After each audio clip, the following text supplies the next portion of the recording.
All right, sports fans, how's everybody out there doing?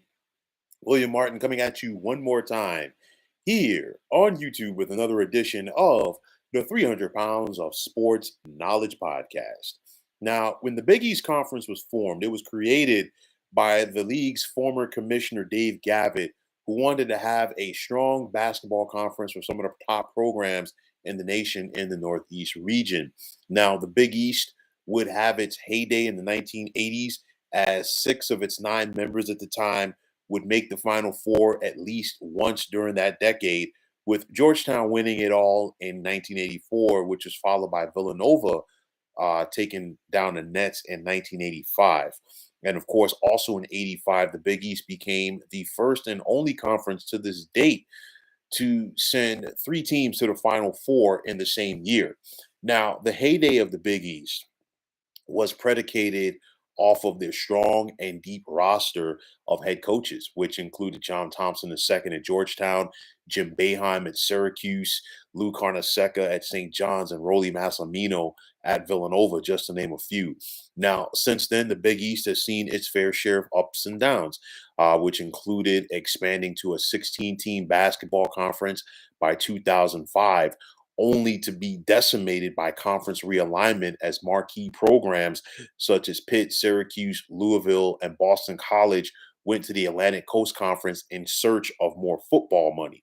But the Big East was able to weather that storm as the non football Catholic schools would keep the original Big East name while they added Creighton, Xavier, and Butler in 2013, while they also allowed UConn to return several years ago. And this conference is still very formidable on the college basketball scene. Now, Villanova has won two national titles since 2016 to go along with three Final Four appearances. Xavier had a number one seed in the NCAA tournament to their credit back in 2018.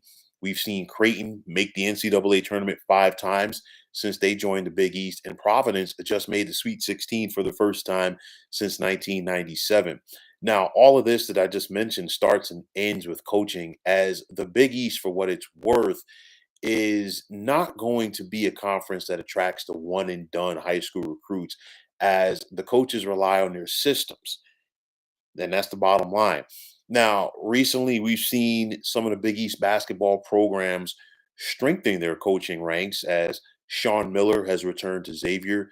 Shaheen Holloway replaced Kevin Willard at Seton Hall, and Thad Matta returns to Butler. And once you add Miller, Holloway, and Matta to a conference that already features the likes of Jay Wright at Villanova, Greg McDermott at Creighton, Ed Cooley at Providence, and Danny Hurley at Connecticut, the basketball roots for the Big East Conference have once again been strengthened. And you think about it, there is very little room for error for any basketball team in this conference going forward. We haven't even mentioned Mike Anderson at St. John's or Shaka Smart at Marquette, just to name a few. And, we just think about the Big East. Six of their 11 programs made the NCAA tournament uh, last month. And we just saw Villanova reach the Final Four for the third time since 2016.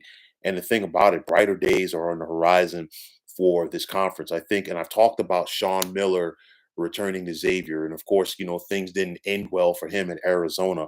But the bottom line is he can coach. And I think this is a good hire for Xavier.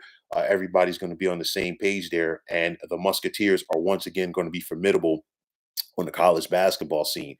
You think about the success that Thad Matta has had, first at Xavier and then at Ohio State, getting the Buckeyes to the Final Four on several occasions and also making them a national power. And of course, things didn't end well for uh, him in Columbus. Some of it was health reasons as well, but nonetheless, he is back on the college basketball scene, and I think Butler is definitely going to benefit from that. I talked about Shaheen Holloway recently going to Seton Hall, and you knew that the writing was on the wall as soon as Kevin Willard left Seton Hall from Maryland, and of course, Shaheen Holloway coached at Seton Hall, but that's also his alma mater. And he was part of that Pirate team that made the Sweet 16 back in 2000, and now he has an opportunity to go back there and do some big things, especially after He helps St. Peter's become the first 15 seed in NCAA tournament history to make a regional final. So, you think about it with all of these teams in the Big East Conference and the recruiting battle in the Northeast and the Midwest. Villanova has basically solidified themselves with those championships to get the kids that they want from the Philadelphia area, to get the kids from the Maryland and DC area. Georgetown, I've talked about them before with Patrick Ewing. They're going to have to really step it up if they're going to be able to stay afloat. St. John's, what are they going to do? Seton Hall, Shaheen Holloway really helped his cause with his run, and of course, going back to his alma mater, Seton Hall.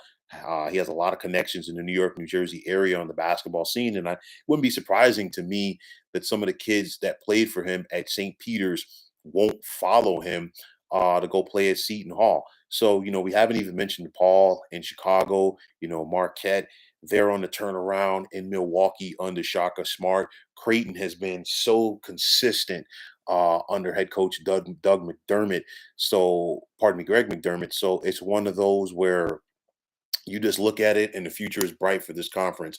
They got 6 teams in the NCAA tournament just last month.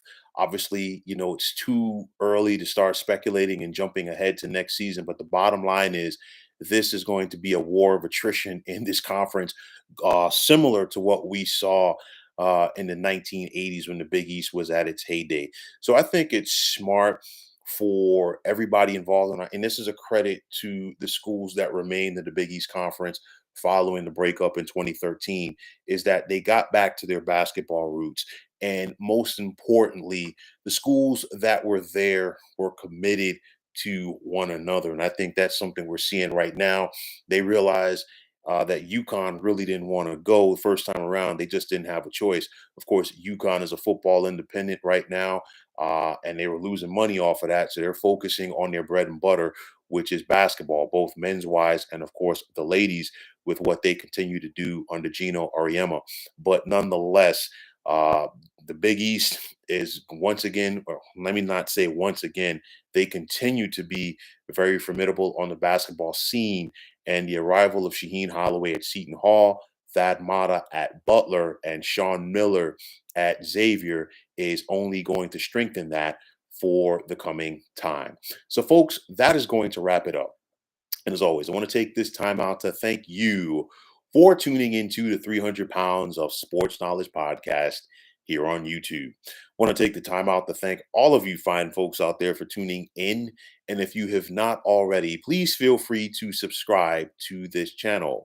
Now, if you're on Twitter, please feel free to follow me at 300 Pounds of Sports. And like I always say, if you follow me, it'll be my pleasure to follow you right back. There's also the sports discussion group on Facebook at the Sports Depot 365. You can check it out, drop a line, and be a part of one of the better sports debating sites going on social media. So, once again, fine folks, my name is William Martin, signing off, saying take care and have yourselves a wonderful day.